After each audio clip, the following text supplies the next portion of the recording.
성경을 읽다 보면 가끔, 이건 왜 이러셨을까? 하고 고개를 갸웃하게 되는 장면들이 있잖아요. 오늘 우리가 살펴볼 장면이 바로 그런 순간 중 하나입니다. 사랑하는 친구 나사로의 무덤 앞에서 예수님이 보이셨던 아주 강력한 감정, 단순한 슬픔이 아니라 분노, 그리고 눈물에 대한 이야기입니다. 자, 오늘 우리가 풀어볼 질문이 바로 이겁니다. 친구의 무덤 앞에서 예수님은 왜 분노하셨을까?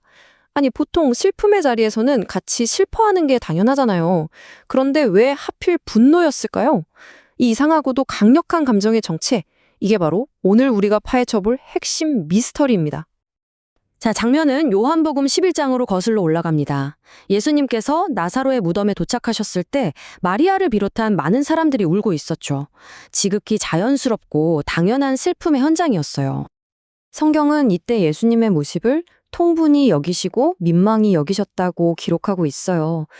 민망히 여기셨다는 말에서는 깊은 슬픔이 느껴지는데 바로 이 부분, 통분히 여기셨다는 표현이 뭔가 좀 낯설죠. 그냥 슬픔이라고 하기엔 훨씬 더 강렬한 느낌이 들거든요.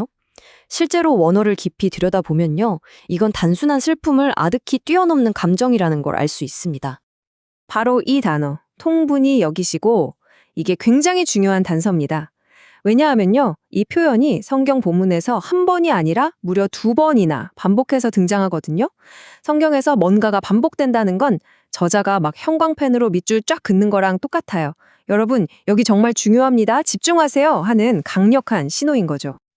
자, 그럼 이 미스터리를 풀 열쇠, 통분이라는 단어를 한번 제대로 파헤쳐 보겠습니다. 이 복잡한 감정의 정체는 대체 뭘까요?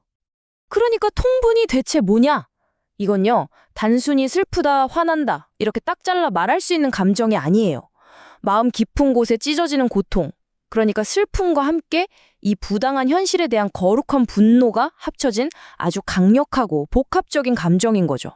한마디로 예수님은 지금 슬퍼하면서 동시에 엄청나게 분노하고 계신 겁니다. 이 한자를 보면 의미가 확 와닿는데요. 왼쪽은 아플 통, 말 그대로 가슴 찢어지는 고통, 슬픔이죠. 근데 오른쪽은 분노할 분. 자, 이건 그냥 화가 아니라 불의에 맞서는 거룩한 분노를 뜻해요. 이 두 가지 감정이 하나로 합쳐져서 통분이 되는 겁니다.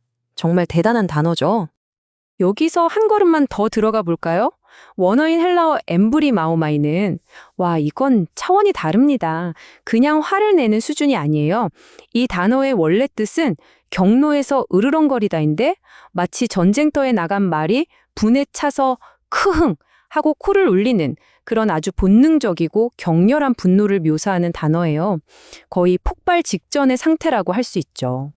좋습니다. 예수님께서 이렇게까지 경노하셨다면 그 분노의 화살이 대체 어디를 향하고 있었던 걸까요? 설마 울고 있는 사람들을 향한 건 아닐 거 아니에요? 예수님의 분노는 울고 있는 사람들을 향한 게 아니었어요. 그들을 울게 만든 바로 그 근원을 향하고 있었던 거죠. 첫째, 하나님과 인간을 갈라놓은 죄. 둘째, 그 죄의 끔찍한 결과물인 죽음. 셋째, 이 모든 비극의 배후에서 인류를 파괴하는 원수, 사탄. 그리고 마지막으로 이 모든 고통 앞에서도 하나님을 온전히 믿지 못하는 인간의 불신까지. 예수님의 분노는 이 거대한 악의 시스템 전체를 향한 거룩한 선전포고였던 겁니다. 사실 예수님께서 이런 거룩한 분노를 터뜨리신 게 이번이 처음은 아니거든요. 다들 아시는 아주 유명한 장면이 있죠. 바로 성전에서 있었던 일입니다. 성전 정화 사건 기억나시죠? 원래 하나님의 집은 기도하고 생명을 얻는 곳이잖아요. 그런데 그곳이 사람들을 등쳐먹는 강도의 소굴로 변질된 걸 보시고 예수님은 채찍을 들고 상을 다 뒤엎어 버리셨어요. 왜 그러셨을까요? 생명을 얻는 장소가 죽음과 착취의 장소로 변질된 것, 바로 여기에 분노하신 겁니다. 나사로의 무덤 앞에서 죽음 그 자체를 마주했을 때 그 통분과 맥락이 정확히 똑같은 거죠. 자, 이 거룩한 분노라는 개념이 아직도 좀 어렵다고요?